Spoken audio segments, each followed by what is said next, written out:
আসসালামু আলাইকুম। আপনাদের সকলকে আমন্ত্রণ বিন মিশালের সঙ্গে। সৌদি আরবে বর্তমানে সবথেকে বড় সমস্যা হলো টার্মিনেট। হাজার হাজার মানুষকে টার্মিনেট করা হচ্ছে। টার্মিনেট খুবই সহজ অপশন বিদায় বর্তমানে কপিল বা কোম্পানিগুলো টার্মিনেট করে দিচ্ছে। আজকে আমারই এক লোককে টার্মিনেট করেছে। আমি তার টার্মিনেটটা কিভাবে করেছে, কিভাবে বুঝবেন এবং পর্ব আকারে আপনাদেরকে দেখানোর চেষ্টা করব। টার্মিনেট করলে আপনি কিভাবে কাফালা হবেন, কতদিন পরে আপনার হরুপ শো করবে, কতদিন পরে আপনি ফাইনাল হরুপ প্রাপ্ত হবেন, কতদিনের মধ্যে আপনাকে দেশে চলে যেতে হবে, কাদেরকে দেশে চলে যেতে হবে এবং কিভাবে তলব অ্যাকসেপ্ট করতে হয় কাফালার জন্য টার্মিনেটের সময়ের মধ্যে ইত্যাদি। বা এই বর্তমান সময়ে সত্যিকার অর্থে টার্মিনেট একটা মাথা ব্যথার কারণ। যারা পুরাতন কর্মী আছেন তাদেরকে টার্মিনেট করলে তারা কোনো না কোনো একটা অপশন খুঁজে বের করতে পারে। সৌদি আরবে যারা নতুন এসেছেন 1 বছরের মধ্যে যদি টার্মিনেট করে, অর্থাৎ আসার 1 বছরের মধ্যে যদি টার্মিনেট করে, তাহলে আপনার জন্য কোনো সুযোগ নেই। তাই আপনাদের কাছে বিনীত অনুরোধ করব, অন্তত মাসে 1-2 বার আপনার মেসেজ চেক করবেন, কুয়া চেক করবেন, কারণ আপশিটের মধ্যে টার্মিনেট শো করে না। বাকিটা আমি স্ক্রিনে দেখাচ্ছি এবং পর্ব আকারে আপনাদেরকে বিষয়গুলো বোঝানোর চেষ্টা করব। আপনাদের অনেক বেশি উপকারে আসবে। আমার ভিডিওগুলো শেয়ার করে দিবেন, বহু প্রবাসী ভাই উপকৃত হবে। চলুন আমি স্ক্রিনে দেখাচ্ছি কিভাবে বুঝবেন যে আপনাকে টার্মিনেট করেছে।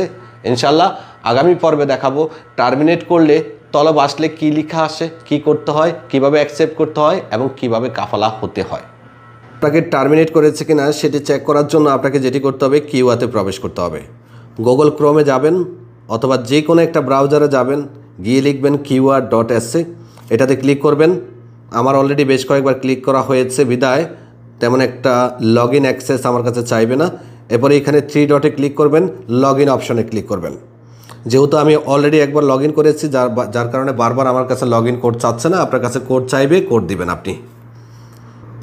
তারপর আপনার নাম শো করবে, ডান পাশে আপনি 3 ডট পাবেন। 3 ডটের মধ্যে ক্লিক করবেন, মাই কারেন্ট জব এটার মধ্যে ক্লিক করবেন। খেয়াল রাখবেন মাসে অন্তত 1-2 বার হলেও কিউআর মধ্যে চেক করবেন আপনাকে টার্মিনেট করেছে কিনা, কারণ বর্তমান কপিলরা বেশিরভাগ সময় হয় এক্সিট দিয়ে দিচ্ছে, না হলে টার্মিনেট করে দিচ্ছে।